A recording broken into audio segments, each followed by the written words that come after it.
warahmatullahi wabarakatuh. Waalaikumsalam. Permisi Pak, saya mau mewawancarai Bapak. Karena ingin tahu terjadi track bom yang ada di Kabupaten Mandiraja. Di track bom gimana ya Pak? Boleh dijelaskan? Oke, akan saya jelaskan sepanjang yang saya tahu. Nah, ini kalian harus bisa mencatat kejadian itu terjadi pada hari Senin.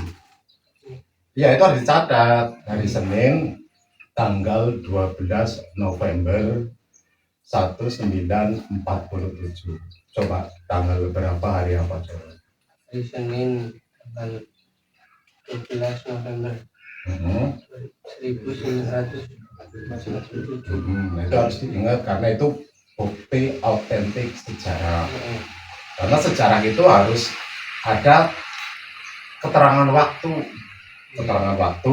keterangan tempat, keterangan kejadian.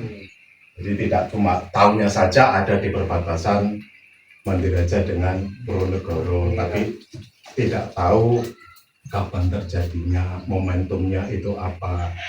Itu terjadi pada tanggal 12 hari Senin bulan November 47. Kenapa itu sampai terjadi track bom? Itu tadi riwayatnya karena tentara Indonesia dulu itu masih menunggu-nunggu adanya tuntutan dari perjanjian Renville yang tidak segera dilakukan. Perjanjian Renville itu terjadi di kapal Amerika dulu gitu loh, namanya kapal Renville. Nah, makanya karena Indonesia itu dulu waktu ada perjanjian Renville itu merasa tidak terpuaskan. Artinya apa? Karena Indonesia hanya diakui sebagian hanya wilayah Jawa Tengah, Yogyakarta, dan Sumatera. Nah, yang tadinya Indonesia itu kan dari Sabang sampai Merauke. Nah, Belanda tetap berkokoh kepengen menguasai Indonesia kembali. Makanya muncul. Nah, tentara kita menjadi berontak. Nah, karena tentara waktu itu kan sangat dikejar-kejar oleh Belanda, makanya menggunakan anggota masyarakat, relawan. Nah, relawan ini mengambil bomnya di markas Gumiwang. 3 orang, yang satu namanya Sanpardi, yang 2 namanya Supardi, yang nomor 3 namanya Pak Sandi. Itu harus dicatat karena itu sejarah. Siapa coba tadi? Supardi, Sanpardi, dan Pak Sandi. Itu membawa bom seberat 50 kilo. Bobot bomnya dipanggul mereka bertiga, malam-malam berjuang itu lewat pinggir-pinggir sungai sampai dipasang di perbatasan. Kenapa kok dipasang di perbatasan Mandiraja, kok nggak di Kelampok gitu loh? Nah, karena dulu Belanda ini kan mau bergerak ke arah sektor timur,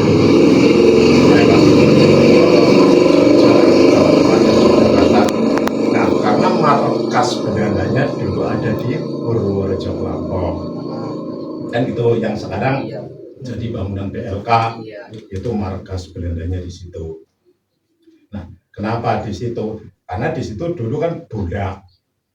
Nah, dipasang di situ hari Sabtu, hari Jumat sudah mulai dipasang. Hari Jumat di bawah, hari Sabtu mulai sudah dipasang. Nah, itu bom tarik. Bom itu ditanam di bawah tanah. Di sebelah utara, di situ ada rimbunan-rimbunan. Dulu kan masih sangat rimbun di situ. Ditanam, kemudian tali penariknya itu dipendem.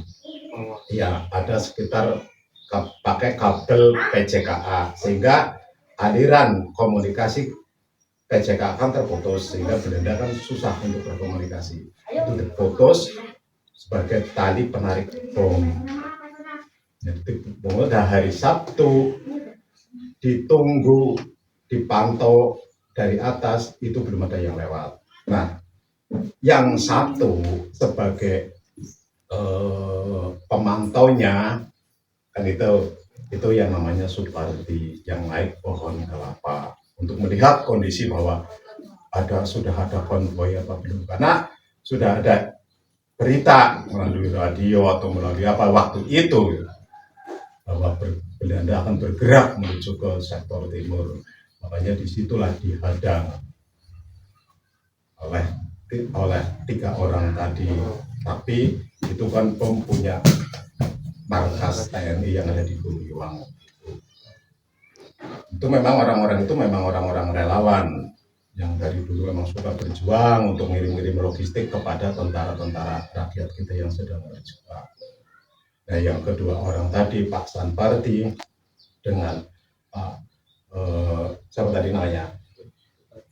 Enggak, yang tadi Sandi itu sebagai eksekutor. Hari Sabtu belum datang. Kemudian ditunggu lagi pada hari Minggu. Hari Minggu. Hari Minggu juga belum datang juga. Nah, pas hari Senin lah, ya mungkin sekitar jam 10 lewat lah, itu rombongan konvoi itu datang yang diawali dengan tank-tank panser. Satu tank panser pertama masih diizinkan lolos karena dia hanya pengawalan saja. Tank yang kedua pun sama masih lolos. Nah, yang di belakangnya kan mobil angkutannya, truk yang penuh dengan pasukan Belanda. Nah, begitu lewat, bom ditarik dan meledak di situ pada hari Senin. Ya, tanggal 12 November 47 itu bom meledak. Nah, mereka banyak sekali korban di situ. Ada sekitar hampir 2 truk yang artinya yang korban yang benar-benar meninggal. Nah, itu menimbulkan kemarahan bagi pihak Belanda. Nah, kenapa sampai Belanda kok tahu bahwa ada warga sipil yang melakukan pengeboman? Karena ada yang namanya mata-mata. Mata-matanya siapa? Yang pasti orang kita juga. Gitu loh. Nah, oleh mata-mata tadi disebutkan bahwa yang melakukan pengeboman itu namanya Pak Sanpardi, Pak Supardi, dan Pak Sandi. Makanya dari pihak Belanda diinterogasi, kemudian dicari sampai ke rumahnya dan ketemulah rumahnya yang ada di Kalimantan Kulon. Sekarang rumahnya masih ada. Ya, ada, karena Belanda ya kan tetap yang dicarikan yang namanya Sanpardi karena dia eksekutornya. Itu. Nah, tapi sebelumnya kan setelah pengeboman itu kan Pak Sanpardi dan rombongan kan sudah mengungsi ke daerah Kayu Bima, daerah Petir ke sana, karena mengasingkan diri untuk penyelamatan karena pasti bakal ada kejadian.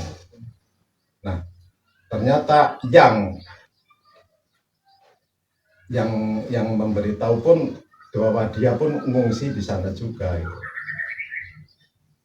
Nah, akhirnya Belanda mencari rumahnya dan di situ ketemulah yang namanya istrinya.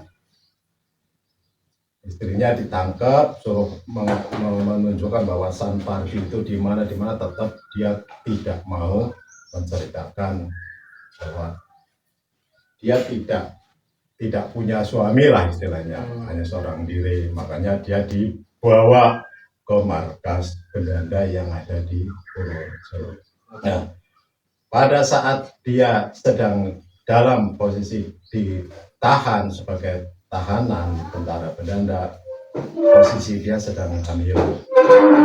Ya, posisi dia sedang hamil sekitar 8 bulan lebih.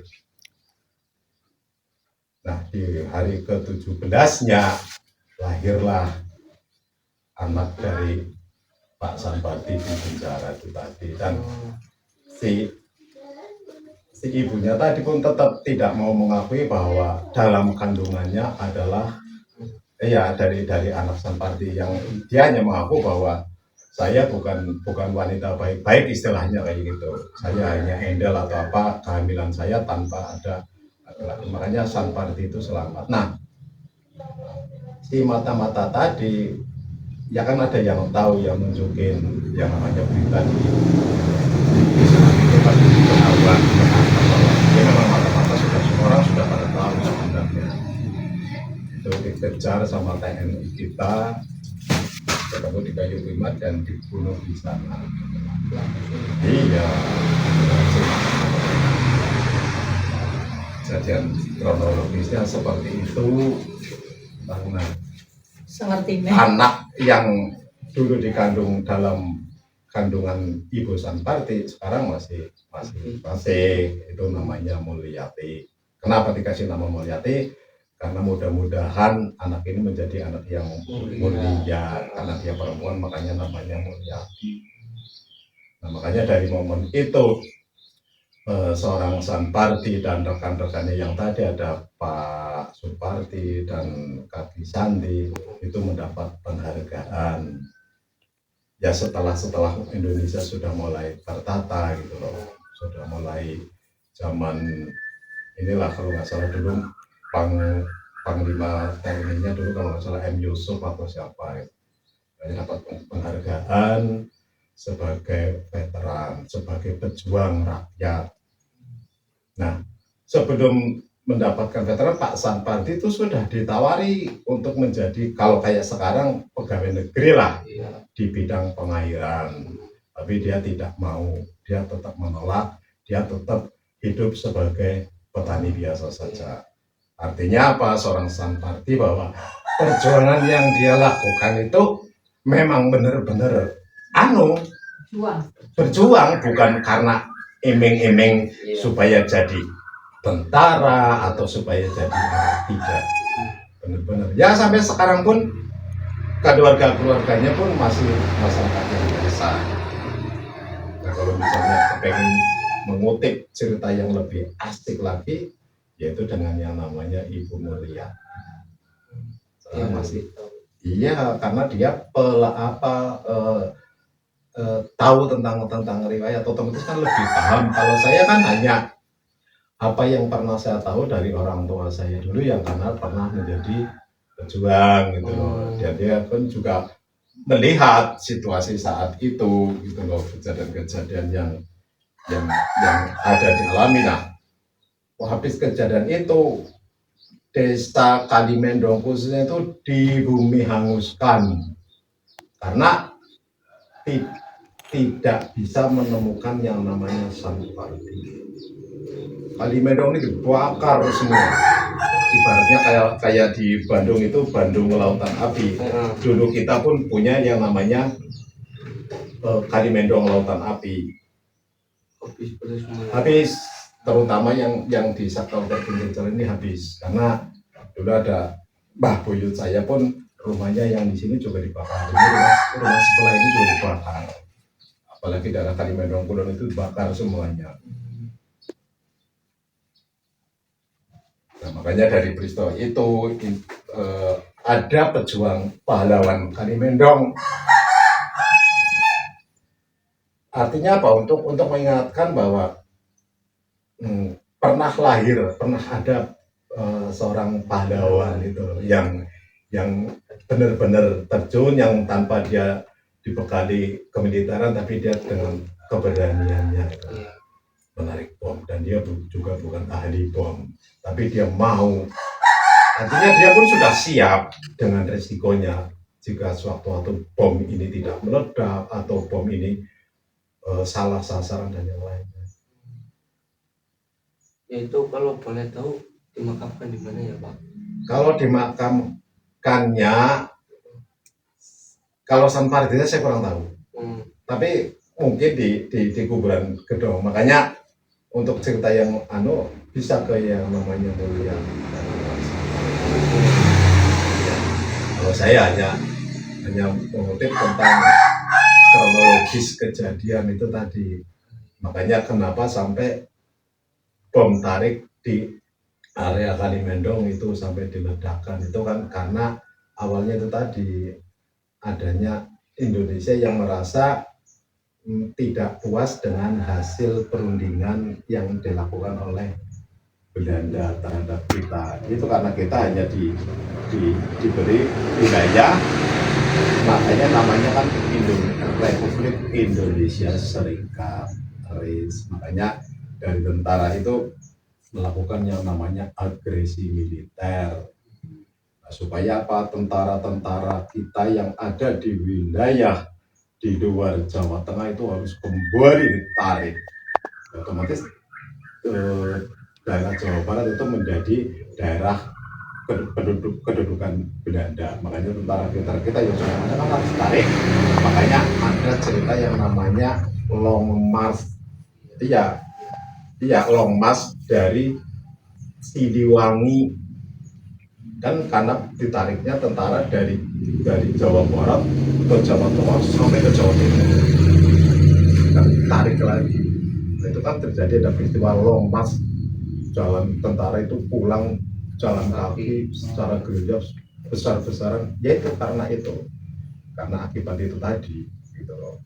Makanya tentara kita menjadi geram gitu loh. Negara NKRI yang sudah merdeka, ya kan, yang sudah dipromotorkan sama Bung Karno dan Bang Hatta, tidak diakui gitu loh. Nah, mereka kan otomatis kita kan tetap akan mempertahankan NKRI. Nah, makanya muncul kayak gitu. Mau sabotase supaya Belanda tidak semakin merajalela. Karena kita cuma kebagian Jawa Tengah, Jogja, dan Sumatera. Nah, Kalimantan kan seluas-luasnya itu harus kuasai Belanda, kan nggak terima. Yang tadinya kan satu kesatuan berjuang bersama-sama gitu loh untuk mengusir Belanda sampai datang lagi dikalahkan oleh Jepang, kan menyerah Belanda. Menyerahnya pun memang menyerah saja, pulang tanpa syarat. Karena Belanda Jepang itu mundur itu kan tahun 47 itu kan Jepang kan cuma menguasai dari 42 sampai ke 45 lah, cuma 3 tahun setengah kan. Nah, makanya disitulah muncul, makanya kan terus dari situ kan terus banyak sekali peristiwa-peristiwa, ada negara yang pengen mendirikan negara Islam, dan ya itu kan karena dari situ sejarahnya momennya dipergunakan, makanya muncul sampai ada peristiwa DITI, PKI, dan ini karena masa-masa seperti itu. Ya itu kan di luar cerita. Nah, kalau tentang hanya cerita yang riwayat tentang track bom, yaitu tadi kejadiannya tanggal 12, harinya Senin, tahunnya November 47, oleh 3 orang pelaku, orang Gani Mendong semua, Pak Santarti, Pak Suparti, dan Pak Sandi. Harus ngerti, jadi tahu kalau sejarah itu kejadian, tempat, dan momentumnya apa gitu, itu namanya sejarah. Kalau cuma tahu tanggalnya saja, ya kayak ya itu cuma tanggal saja gitu, kayak kamu tahunya tanggal lahir, ya sudah tanggal lahir saja. Iya, kejadian itu sampai 3 kali itu nggak langsung meledak, karena harus nunggu sampai 3 hari. Itu sudah dipantau 3 hari 3 malam. Dengan setianya mereka hanya di atas pohon kelapa, kan untuk mengawasi, untuk memantau. Nah, kamu kan kalian jadi tahu bahwa oh ya dulu Belanda markasnya di Purworejo Lampung. Nah, markas dari kita ada di Gumiwang. Makanya di Gumiwang sana di perbatasan Joko dan Gumiwang, artinya Kecamatan Purwonegoro dengan Kecamatan Bawang, ada patung tentara. Nah, itu batas teritorial dulu antara Indonesia dengan Indonesia dengan Belanda. Kalau kita ini misalnya kok tidak sampai merdeka, kita masuk dalam wilayah jajahan Belanda. Kalau yang ke sana tidak punya risk. Terima kasih ya Pak atas penjelasannya. Itu diingat, harus ingat. Ya terutama tadi tentang tanggal kejadiannya itu. Kalau cerita-cerita yang lain terus sampai ketahuan Sanparti ini karena ada mata-mata dan mata-matanya pun terbunuh saat itu juga oleh TNI, tapi cuma mata-matanya tidak bisa saya sebut. Saya sih tahu karena kita yang berceritakan tentang pejuangnya tadi. Itu 3 orang, cuma yang sebagai eksekutornya itu Sanparti, yang terkenalnya Sanparti gitu. Ya karena memang pejuangannya Sanparti, cuma kamu kan bawa, yuk kamu ikut. Tapi mereka tetap pejuang juga dan dapat veteran juga. Oke, kayak gitu ya. Terima kasih Ya, monggo dilanjut. Terima kasih. Ya.